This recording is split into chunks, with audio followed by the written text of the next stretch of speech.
Mitra bisnis, dukungan bagi bakal calon presiden makin terbuka lebar. Sejauh ini ada 3 calon presiden. Pertama, Ganjar Pranowo yang didukung PDIP, PSI, Hanura, dan P3. Lalu Anies Baswedan yang didukung Partai Nasdem, Partai Demokrat, dan PKS. Sementara Prabowo Subianto didukung oleh Partai Gerindra, PKB, Partai Golkar, dan PAN. Bagaimana komentar Anda mengenai peta perpolitikan menjelang Pilpres ini? Dan siapa jagoan Anda yang Anda prediksi memenangkan Pilpres tahun PAN? Apa alasannya? 633-9160 atau WhatsApp call 0816-924-924. Gila presiden yang sampai sekarang tuh masih diingat walaupun dia udah almarhum Presiden Soekarno dan pejabat Hugeng yang tidak mau korupsi, disuruh korupsi dia mendingan diberhentikan. Itu dong memajukan negara, bukan jadi presiden terus mau mempertebar kantong, jadi didukung-dukung sama partai-partai juga percuma, harus dirimu sendiri bersih, meningkatkan kemajuan dari negara ini. Negara ini tuh kaya raya dari Sabang sampai Merauke. Nah, Presiden Jokowi juga bagus itu, sudah membangun jalan tol di Papua. Rakyat situ jadi beli beras dan beli BBM-nya tidak mahal. Padahal daerahnya itu kaya raya, banyak emas, ada uraniumnya. Hati-hati aja negara ini jadi incaran dari luar negeri, diadu dombain mengataskan nama agama, gitu aja. Yang diinginkan banyak rakyat di dalam pemilu kita sesuai pasal 6A tahun 2001 amandemennya ya, di Undang-Undang 145 yang di amandemen 4 kali, yaitu syarat penyelenggaraan pemilu adalah selain syaratnya adalah luber atau langsung umum dan bebas dan rahasia, ada juga syarat lain yaitu jujur dan adil. Pemilu yang seperti ini kayaknya belum pernah ada benar-benar kalau pilpres di masyarakat kita ya, dari tahun 1992 sampai sekarang masih di belakang layarnya settingan atau jabatan jabatan kemungkinannya. Padahal kita pengen presiden yang bagus-bagus, yang jujur, benar-benar jujur, bersih, kredibel, amanah, patonah, dan juga berakhlak yang baik agar negara ini maju, tidak banyak korupsinya, penegakan hukumnya juga tidak pilih kasih lagi atau hanya tajam ke kain barang tapi tumpul tanda tata, dan ekonominya juga benar-benar yang real mikro baik atau masyarakat Indonesia makmur sebagian besarnya ya, kemungkinan seperti itu. Terima kasih semua. Kalau berdasarkan track record, kayaknya Ganjar Pranowo yang punya track record yang banyak pengalaman di pemerintah, ya dia kandidat yang paling kuat. Tapi kalau bukan itu yang diutamakan, perkenalan terus korupsi bisa jalan lagi, ya mungkin jangan Ganjar. Makasih. Untuk sementara sih belum bisa tentukan ya, belum ada debatnya. Jadi tapi saya sih pengennya ntar kalau misalnya pelaksanaan pemilu itu ya kan sekarang udah ada digital, ada laporan, bisa di video. Jadi jangan ntar kalau misalnya yang kalah itu ini lagi protes lagi, mau naik banding atau segala macam. Menurut saya sih dari awal ini harus dibikin satu sistematis lah. Jadi jangan terlalu banyak persoalan yang menguras hal yang nggak penting sih. Menurut saya gitu. Jadi siapapun yang menang ya kita harus terima. Tapi jangan habis pemilu ini banyak lagi masalah-masalah lagi gitu yang nggak perlu sih. Oke, makasih. Aman yang jadi presiden ini Anies Baswedan, nggak ada korupsi, yang ada hanya kelebihan bayar. Ini kenapa mahal? Bukan korupsi, ini kelebihan bayar. Juga tidak ada banjir, yang ada hanya air parkir menunggu masuk ke dalam sungai. Juga orang-orang yang sakit tidak perlu masuk ke rumah sakit, semua masuk ke rumah sehat. Jadi paling aman tuh Anies Baswedan jadi presiden. Terima kasih. Menurut saya sih, saya menilai itu nggak masalah. Karena apa? Banyak yang ikut juga belum tentu menang. Karena apa? Yang memilih itu kan rakyat, bukannya partai. Partai itu hanya sebagai kendaraan aja. Jadi kalau dia bisa mengambil hati rakyat, ya itu yang menang. Kalau nggak bisa mengambil hati rakyat, nggak menang. Saya dulu 2014 Jokowi dikoyak habis-habisan, tapi menang itu nggak ada nggak kalah. Pandangan Pak Jansen itu begini, siapapun jadi presiden nggak masalah, yang tidak merusak negara Pancasila, ya nggak, ada istilah agama itu nggak boleh. Kalau nggak ada perubahan, ya sama aja, bodoh wae. buang-buang duit aja bingung. Seperti di Indonesia kan kok pilih presiden seperti Indonesia punya Tuhan dan baru runtuh kan. Wih kacau semua kan, mana-mana pasang bendera semua macet. Kalau saya yang paling simpel, paling cepat mah ya tiru aja asanya. Semua datang ke Beijing, hemat biaya, hemat semua, langsung kerja. Kan bagus. Jadi nggak buang-buang duit, nggak dapat cumanya. Ya cuma budaya kita begitu, mau diapain? Yang dari dulu budaya kita mah begitu. Ya gitulah, kita ikutin aja gimana bagus. Terima kasih. Siapapun yang jadi presidennya tetap harus jaga Pancasila dan Bhinneka Tunggal Ika.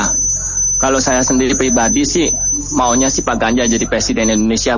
Karena Pak Ganjar itu menurut saya di antara tiga ini ya, itu orang yang paling baik di antara tiga ini. Pancasilais dan juga Bhinneka Tunggal Ika. Tidak ada tuh selama Pak Ganjar jadi gubernur di Jawa Tengah ya, 2 kali periode, itu yang bawa-bawa saya segala macam. Kalau yang 2 lagi, itu ada track record yang gak bagus ya, Pilkada Presiden 2014, Pilkada DKI 2016, itu saya tuh ngalamin, saya di DKI ya, terus terang ya, panas banget situasinya. Sampai sekarang tuh udah gak bisa baik lagi, hubungan antar tetangga, baik yang satu RT, satu RW tuh, kalau udah konflik sesuatu gelas nih Bu ya, kalau udah pecah, itu nggak bisa dilem lagi. Jadi saya berharap aja nih, supaya Indonesia jadi maju, jangan sampai jadi kayak Uni Soviet pecah 16, atau Afghanistan kacau balau ya. Saya hanya harap kalau bisa sih, presidennya Pak Ganjar ya, orangnya tuh baik ya, udah pasti Pancasilais dan Bhinneka Tunggal Ika.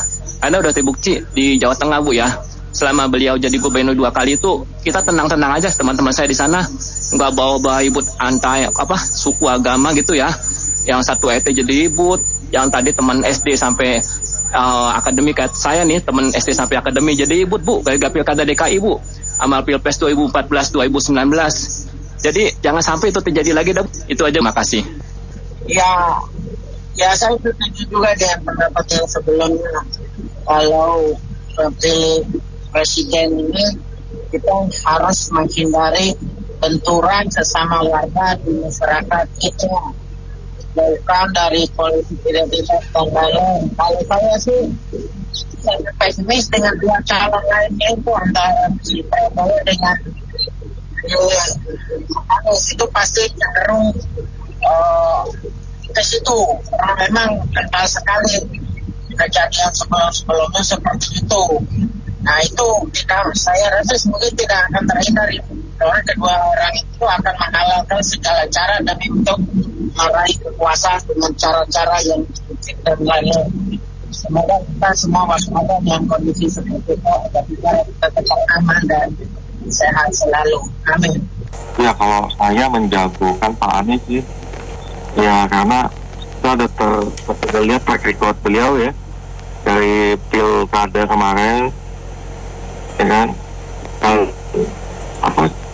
jago cuap-cuap saja bisa menang gitu, tapi nyata gitu.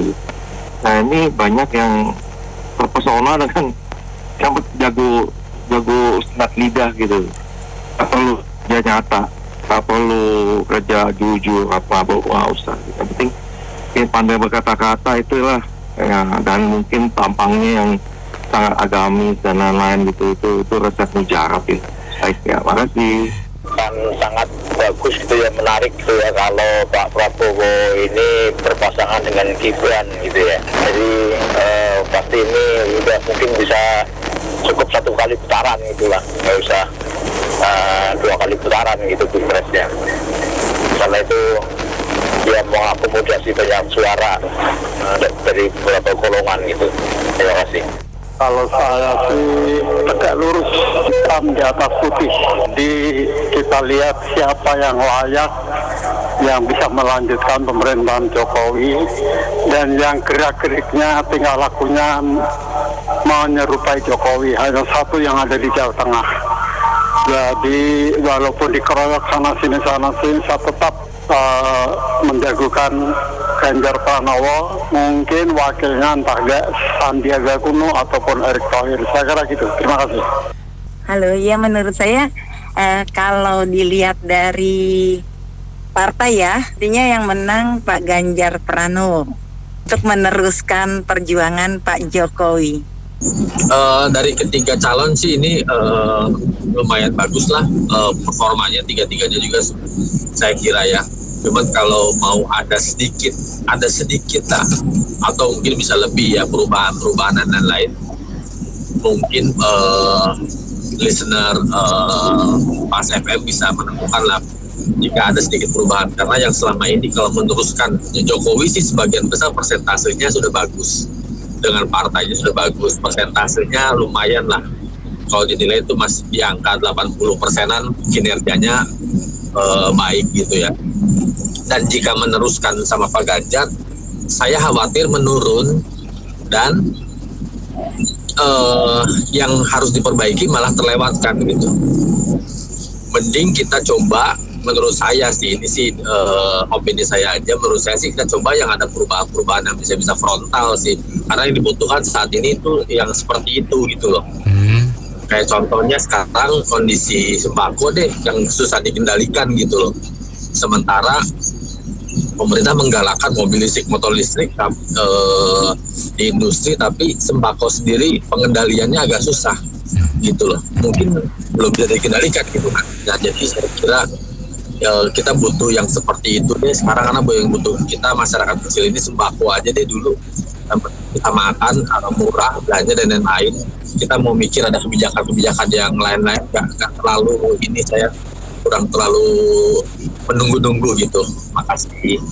Iya, jawaban saya hanya singkat aja ya. Rakyat Indonesia ini butuh perubahan, bukan perubahan. Terima kasih. Ya, kalau menurut saya kondisi saat ini peluang lebih besar di Pak Prabowo ya, mungkin.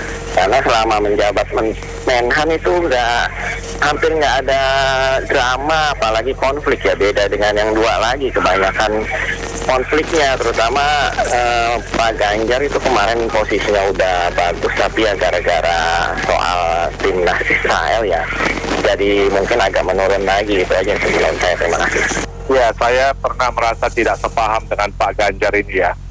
Ada di Instagramnya sewaktu kenaikan BBM itu dia cek SPBU, terus dia bilang dalam bahasa Jawa yang saya Indonesia kan, kenapa pakai BBM subsidi, jadi kontraktor di Tangsel kok jadi BBM subsidi, bayar BBM yang non subsidi walah. Maksud saya adalah kalau calon presiden berpikir kayak begini, ini nganggap rakyat tuh jadi beban gitu. Jadi dia anggap rakyat itu kalau pakai subsidi itu beban bagi keuangan negara. Padahal subsidi itu adalah wujud konkret kehadiran negara dalam meja makan rakyat. Oleh karena itu, meskipun saya tidak begitu yakin atas kemampuan Pak Prabowo ya secara pribadi untuk memajukan Indonesia, tetapi tadi ya yang disampaikan pembicara pertama, kita butuh perubahan. Karena kalau kita tekun masa air kayak begitu-begitu aja ya, akhirnya jadi air juga gitu. Jadi mungkin harus sesuatu yang masak yang lain lah gitu. Jadi perubahan di luar daripada Pak Jokowi udah bagus 10 tahun ya, nggak usah main teruskan, jadi ganti aja supaya juga BBM ini bisa turun 70% atau 80%. Uang gaji komisarisnya aja 8,3 miliar sebulan. Sementara rakyat ini banyak yang nggak bisa beli telur. Terima kasih. Kalau kita memilih presiden berdasarkan track record, ya Ganjar, nggak ada yang lain. Masih. Saya sebenarnya tiga-tiganya nggak ada yang saya pilih ya, belum saya unggulkan. Saya mau melihat mereka nanti di berdebat presiden dulu lah. Saya nggak pernah memutuskan sebelum ada debat presiden. Cuman kalau ngelihat peluang, ada cuma 2 orang yang berpeluang itu. Yang berpeluang itu antara Prabowo dan Ganjar Pranowo. Saya kira gitu aja ya. Kalau Anies saya udah ngalamin lah di Jakarta gitu, walaupun dia katanya mau adain perubahan, tapi dia itu sebagiannya itu meneruskan. Jadi sepertinya dia itu nggak punya prinsip dan nggak punya pengalaman. Makanya yang 2 ini kita nunggu tujuannya ke depan itu bagaimana visi misinya. Kalau Ganjar sama Mahfud MD lah, saya bolehlah noblos, karena di Indonesia itu hukumnya itu rusak. Ya kan, masyarakat kadang-kadang dikriminalisasi, ngadu sama siapa kita ini. Itu akhirnya ngadunya sama medsos, rame-rame. Makasih. Ya, yang pertama bergabungnya Golkar dan PAN ke kubunya Pak Prabowo, yang terancam adalah Muhaimin Iskandar. Jadi peluangnya dia untuk menjadi wakil presiden akan semakin sempit. Karena apa? Kalau PKB mengundurkan diri dari koalisi, Gerindra, Golkar saja udah cukup. Presidensial threshold-nya itu udah di atas 20%. Nah, tentang siapa wakil yang akan dipilih oleh Prabowo, banyak sekali peluang. Saya nggak mau sebut. Saya mau komentari yang berikutnya dari koalisinya Anies, Nasdem, PKS, dan Demokrat. Ini kalau Anies memilih Yeni Wahid sebagai wakil, saya khawatir Demokrat akan ngambek. Mungkin AHJ-nya bisa terima, tetapi kader-kadernya Demokrat, apalagi ketua pembinanya Pak SBY, bisa ngambek, nanti mereka keluar, rusaklah. Karena presidensial threshold-nya akan hilang, nggak sampai 20%. Nasdem dan PKS itu kalau dijumlahin nggak sampai 20%, berarti gugur kemungkinan Anies. Nah, terakhir saya ingin menghimbau kepada publik pendengar Pas FM, tolong Pilpres ini, pemilu sekarang ini tetap adalah milik rakyat. Rakyat yang menentukan, bukan elit-elit itu. Nah, kita harus buat tekanan kepada elit-elit itu. Pilihlah Mahfud MD sebagai wakilnya Ganjar. Karena Ganjar itu relatif bisa diterima banyak pihak, terutama karena nasionalismenya. Jadi publik dari pendengarnya Pas FM, tolong itu ditekan mereka itu. Kita yang menentukan nanti. Kalau mereka nggak peduli, ya kita nggak peduli siapapun yang mau maju. Ini bibit unggul, karena Indonesia ini hukumnya lagi rusak. Pak Mahfud adalah satu-satunya figur bidang hukum yang paling mumpuni. Kalau menurut saya gini ya, siapapun yang terpilih ya, itu tetap kita harus mendukung ya. Cuman dalam prosesnya ini ya mungkin dari elit yang atas ya tolong itu diademkan ya, yang bawah-bawah nih jangan sampai yang bawah-bawah ini jadi ada gesekan itu loh. Nah, jadi istilahnya jangan sampai ada panas di bawahnya itu tuh. Jadi supaya apa, biar adem semua, meskipun lawan politiknya atau mungkin pilihannya kalah, dan tetap ya bisa nerima gitu loh. Jadi istilahnya biar sama-sama enak gitu loh. Terus yang kedua juga kondusivitasnya selama pemilu ini tolong dibantu juga itu dari segi harga untuk pangan apa-apa yang lainnya tuh juga bisa perlu diperhatikan juga gitu loh. Jadi jangan sampai nanti sudah terpilih, cuma janji doang aja. Itu aja, terima kasih. Pilihan sih memang tersedia ya, tapi kalau karena ditanya pilihan saya masing-masing itu apa ya, saya satu memilih yang tidak menjual mimpi ya, yang kerjanya nggak jelas, mimpi besar. Terakhir dia masih menjanji loh, nanti kalau pembebasan jalan tol ya, yang pemilik lahan itu akan diberi saham. Logikanya masuk apa enggak? Kita mikir aja. Itu kalau diganti rugi, misalnya dia dapat 5 miliar, nanti dia beli saham aja ke bursa, kan bisa. Kenapa mesti pakai jargon begitu, seolah-olah itu sesuatu yang baru? Itu apa bisa diterapkan? Itu nol besar menurut saya. Sama hal dengan DP 0%, yang nggak mungkin diterapkan di perbankan. Tapi dia jualan begitu. Nah, itu satu ya. Kedua, saya juga nggak bakal milih yang punya track record nggak jelas atau kotor ya. Itu kenyataan ya. Saya nggak kampanye hitam atau menfitnah. Itu kenyataan. Karena terkait kasus penculikan mahasiswa ya. Kemudian ada kerusuhan 98 yang nggak jelas ya. itu juga saya tidak akan memilih. Ya. Oke, yang satu lagi memang masih kurang ideal, tapi yang pilihan ada, yaitu kita mesti melihat ke depan ya, persaingan antar negara yang jauh lebih sengit daripada cuma gontok-gontokan kekuasaan. Siapa yang bisa membawa kita ke arah situ?